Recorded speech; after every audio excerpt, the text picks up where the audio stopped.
Hey, what's up guys? Welcome to Fit to Be Grilled. My name is Kris Fulford. I am your host, and this is the very first episode. Here at Fit to Be Grilled, we're all about cooking in the great outdoors, cooking over an open flame, whether that be propane or charcoal or an infrared cooker that we're using today, or maybe even over a campfire. You never know. If it's outside, we may be cooking over it. And all the while we're cooking outdoors, we're doing it with a healthy twist.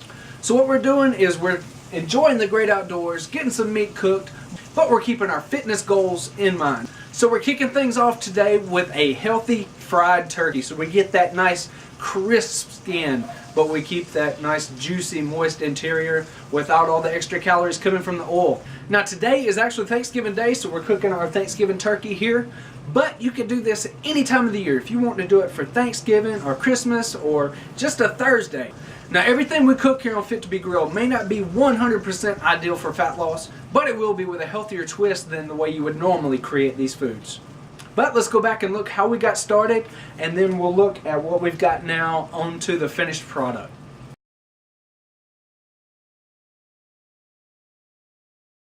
So what we're going to do to get started is start working on a brine. Now what the brine does is it works using osmotic pressure, taking the moisture inside the bird and working with it, pulling it in and out, in and out.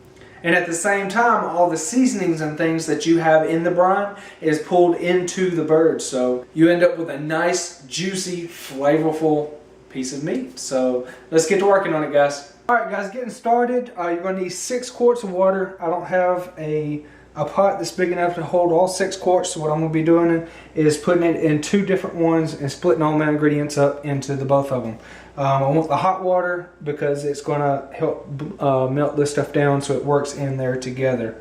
You're going to need a pound of Splenda Brown Sugar, a pound of sea salt. I like this salt because the ingredients says sea salt. There's no fillers, any clumping agents or anything like that. 1 tablespoon of black peppercorns, and then a ½ tablespoon of cayenne pepper, crystallized ginger, and allspice berries. So we're going to take and split that up half and half and put half in this and half in that. Heat it up, and then we're going to combine it together. So let's get started doing that. Alright guys, while the water is warming up, I figured I'd take a second and just talk a bit about brining. What I've done in the past is I've used this stuff here and one of these right here and did the actual injecting of the bird to get the moisture in there. One thing I don't really like about, well, this one here is teriyaki honey. I didn't use this one a whole lot. I still have this one left over from my kit. The one I liked a lot was more of a Cajun seasoning. So it was kind of a spicy, so that's what I'm using with a lot of the cayenne, stuff like that. I'm imitating that spicy flavor in the brine, so hopefully it's going to work out. But if you look at here, 1 tablespoon, 25 calories, 4 grams of sugar, 500 milligrams of sodium. That's 1 tablespoon. There's 31 servings in this one thing right here, and I would use this entire thing on a turkey. So I'm thinking this here, I hadn't done the macros and figured out everything yet, but I think this should be just a tad bit healthier.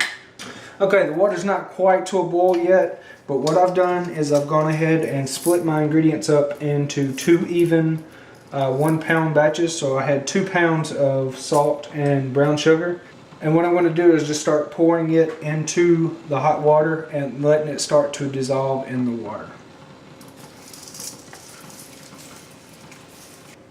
And you just want to slowly incorporate this in there and let all that stuff start to dissolve. And this salt I'm using is a little bit thicker salt, or it's more of a coarse grind of salt. As you can see, there's the crystals, they're pretty big.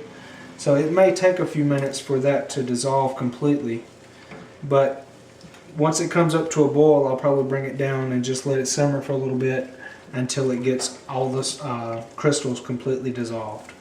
And I'll do that in both this pot and that pot to get everything just right.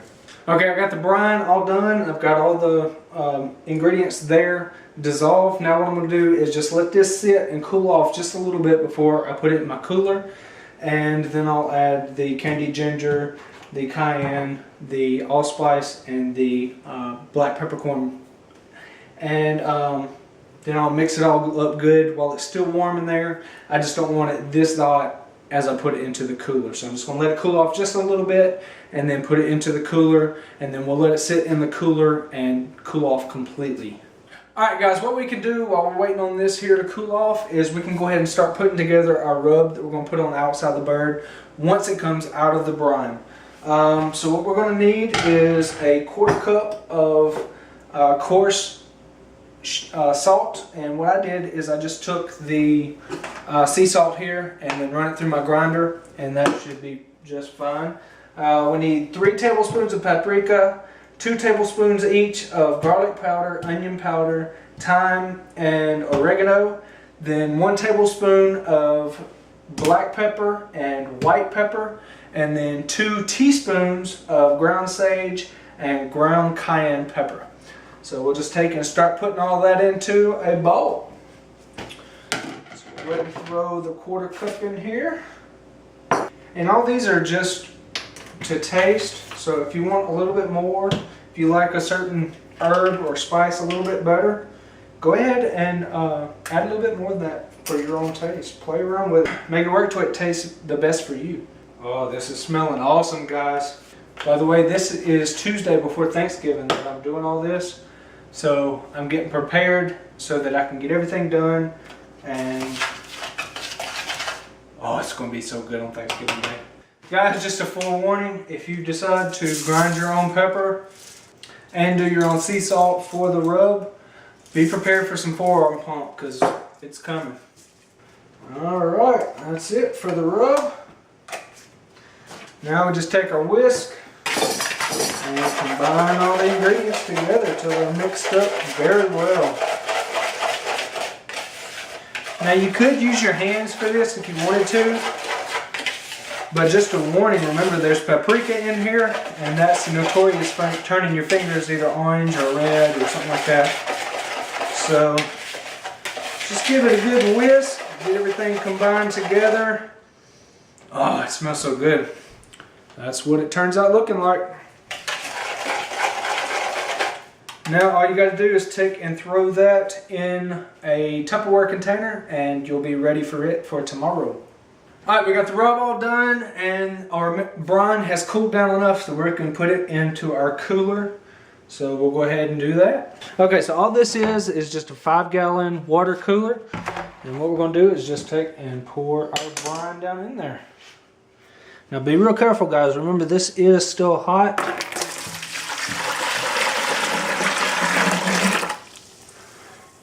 And it will still burn you. And remember, steam is hotter than hot water. So steam can burn you even worse, so be careful.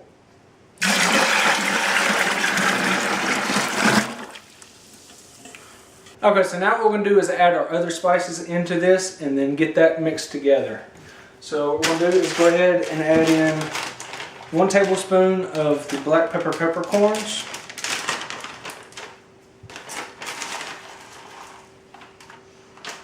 There's half.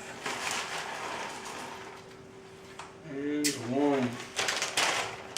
And then we're going to add in a 1/2 tablespoon of candied or crystallized ginger. Now be careful with this stuff, because if you see it in the store, you'll probably get sticker shock. It's about $9 for that right there. Alright, so there's the 1/2 tablespoon of the candied ginger. Now we need a 1/2 tablespoon of allspice berries.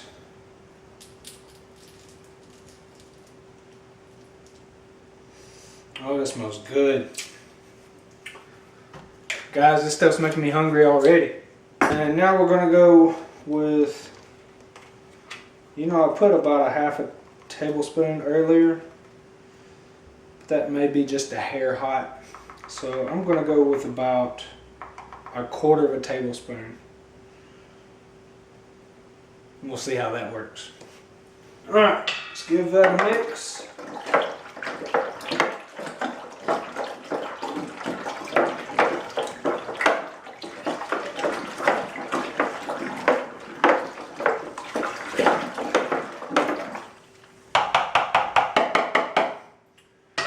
That ought to work. Alright guys, that's all I can do for right now. So what I'm going to do is I'm going to put this over to the side, just let it cool down to room temperature. Then once that brine gets nice and room temperature, we're just going to put the cap on it and let it sit overnight. And then tomorrow at about lunchtime or so, we'll pull the turkey out, get it all cleaned out, and get it down into the brine, get it soaking and ready to go for Turkey Day. The rub I'm just going to take and put into a Ziploc container, and that will go in the refrigerator until I'm ready for it Thanksgiving morning. So what we'll do is put the bird in here tomorrow, then we'll pull it out Thanksgiving morning, dry it off good, let it sit for a minute, then we'll take and rub it down with the rub, and then we'll put it into the fryer. But this is not just any fryer. Hang in there guys and you'll see what I'm talking about in just a minute.